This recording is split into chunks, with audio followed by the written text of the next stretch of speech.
La destinée du Gabon est compromise chaque jour un peu plus par une implosion latente, vicieuse et dévastatrice qui émane d'une seule source,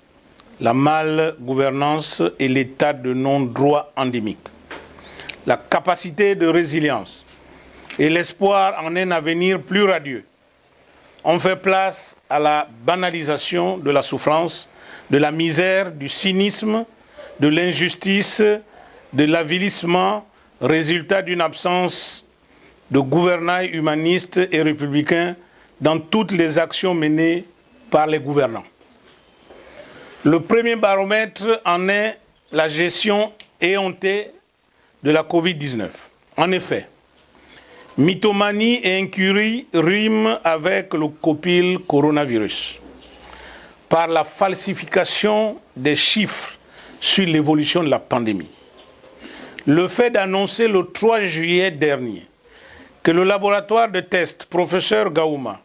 a déjà effectué 36 668 tests depuis le 25 mai est une saga, car ce laboratoire manque constamment de réactifs à tel point que les résultats se font attendre pendant des semaines, sans oublier qu'il est coutumier de mauvaises manipulations donnant lieu à des faux négatifs en termes de résultats. De plus, pourquoi ce laboratoire, qui dit-on, est en mesure d'effectuer 10 000 tests par jour, n'en fait que 36 668 en un mois? Dynamique unitaire. Après la découverte du cas zéro le 12 mars dernier, avait au cours du point de presse du 20 mars 2020 demandé le bouclage de la province de l'Estuaire et des provinces limitrophes aux pays voisins. Ce n'est que le 12 avril que le gouvernement s'est résolu à l'appliquer et il était trop tard. Entre-temps, la pandémie s'est propagée facilement et le copil coronavirus en a profité pour organiser son décompte supersonique. Au fond, le copil coronavirus est assigné pour mission de dramatiser malhonnêtement l'ampleur d'une affection pourtant existante dans nos murs, pour atteindre la barre astronomique de 10 000 à 12 000 cas positifs, dans l'objectif de soutirer une assistante médicale et financière internationale qui n'est même pas mise au service des personnels de santé mobilisés et des malades, mais plutôt des prébendes tapis au sommet de l'État. Les dirigeants du copil coronavirus sont des apprentis sorciers, à col blanc, à la tête d'une structure illégale et eux-mêmes nommés illégalement, car jusqu'alors, il n'existe aucun décret correspondant. C'est pourquoi Dynamique unitaire demande à l'Organisation mondiale de la santé de procéder à un audit de l'aide médicale et financière reçue par le copil coronavirus et à la Cour des comptes un audit de la gestion des prêts financiers obtenus par le Gabon au motif de la lutte contre cette pandémie. Par ailleurs, Dynamique unitaire demande à nouveau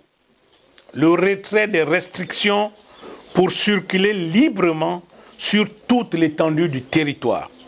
la levée du couvre-feu et l'ouverture des commerces au risque de voir se développer une économie souterraine.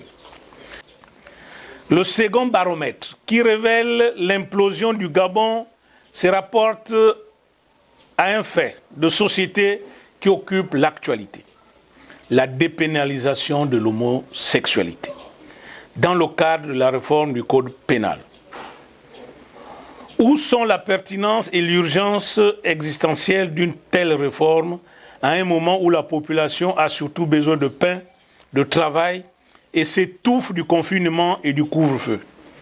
Où sont la pertinence et l'urgence existentielle d'une telle réforme alors que le gouvernement promoteur de la réforme refuse obstinément d'exécuter la décision numéro 217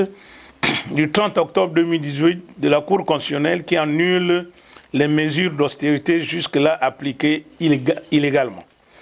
Où sont la pertinence et l'urgence existentielle d'une telle réforme qui ressemble davantage à une tromperie, puisqu'elle n'a pas fait l'objet d'un débat parlementaire et encore moins d'un débat populaire?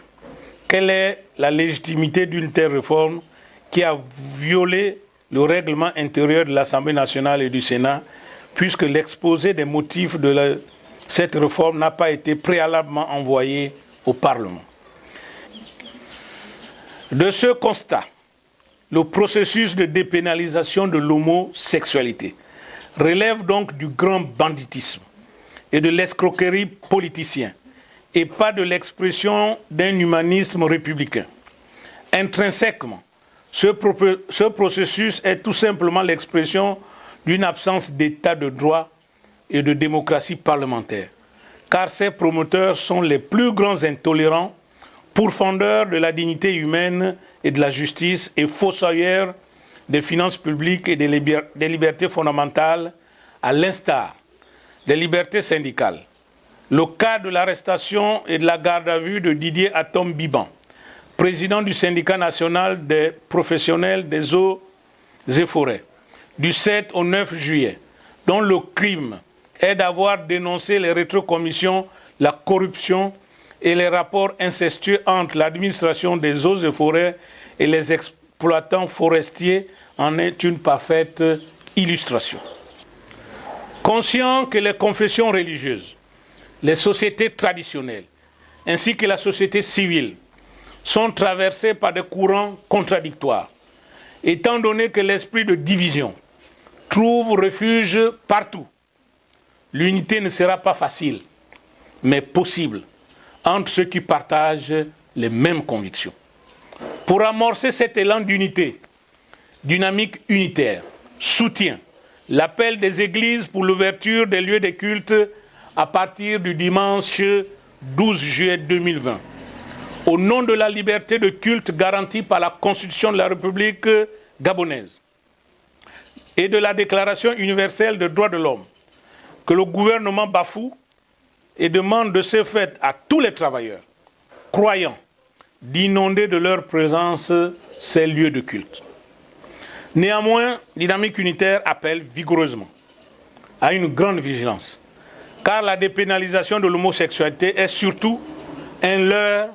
qui vise à éloigner des sujets de fond, car le régent du Gabon, qui n'est plus d'ailleurs tapi dans l'ombre, puisque le gouvernement lui fait allégeance, veut, avec le concours de ses affidés, projeter aux yeux de l'opinion internationale une image erronée de la colère légitime de la population. Les travailleurs et les ménages sont ceux qui payent le plus lourd tribut de la vacance de pouvoir de fait qu'on refuse de reconnaître. L'intervention du député français Bruno Fesch à la séance des questions au gouvernement à l'Assemblée nationale française le mercredi 8 juillet 2020 à l'endroit du ministre chargé des Affaires étrangères Jean-Yves Le Drian sur l'incapacité d'Ali Bongo Ondimba de présider aux destinées du Gabon renforce le point de vue de Dynamique unitaire s'agissant de son intime conviction exprimée le 2 juillet 2019, voici déjà un an. Les gouvernants se préoccupent d'abord de préserver un pouvoir errant, leur train de vie et les opérations qui augmentent significativement leurs comptes en banque. Les conditions de travail et d'existence de la grande masse ne les intéressent nullement.